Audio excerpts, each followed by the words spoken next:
Everyone knows my thoughts on Thomas Bruce, and why I have him under direct suspicion of the Delphi murders.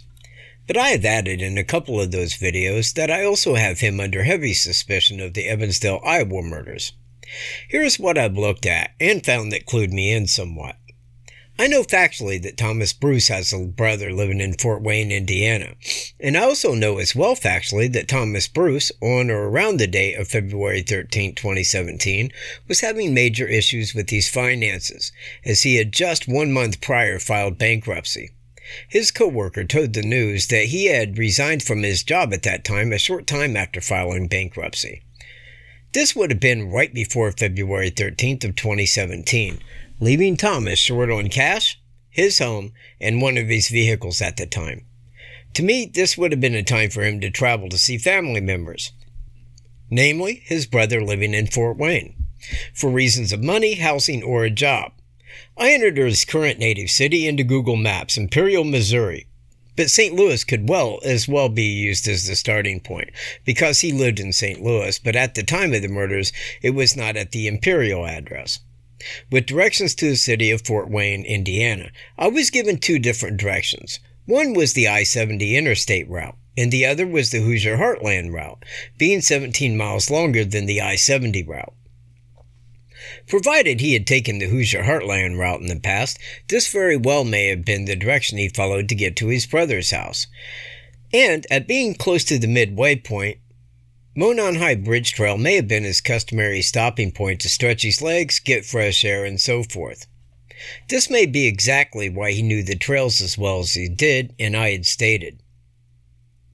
So it's my belief that he did in fact stop at Monon High Bridge Trail en route to his brother's house in Fort Wayne on the date of February 13, 2017. He likely stopped, and as we know that he was there for a while, he started drinking, stalking the trails and waiting, hoping then, at that time, that a victim would show up for him. I suspect he had done this many times over the past, without any one of his choosing arriving. But he had waited many times over, and we know how the rest goes. Sadly, 2 innocent girls were taken from the city of Delphi that day, and the killer left, and law enforcement could not find out who it was despite the evidence they had against the suspect. That there makes total sense to me in that way, and that's the way I'm looking at it. I can see these events happening in this way. I cannot say it 100%, but this does seem the most likely. Now, on the Evansdale, Iowa murders, I looked into Google Maps once more. This time, the starting point was the city of St. Louis. The destination was Minneapolis, Minnesota. The main direction to Minneapolis was up I-35, north to Iowa. As you can see, the highway is right beside where the girls Elizabeth Collins and Larry Cook were abducted. And note, it is right near the halfway point between the two cities.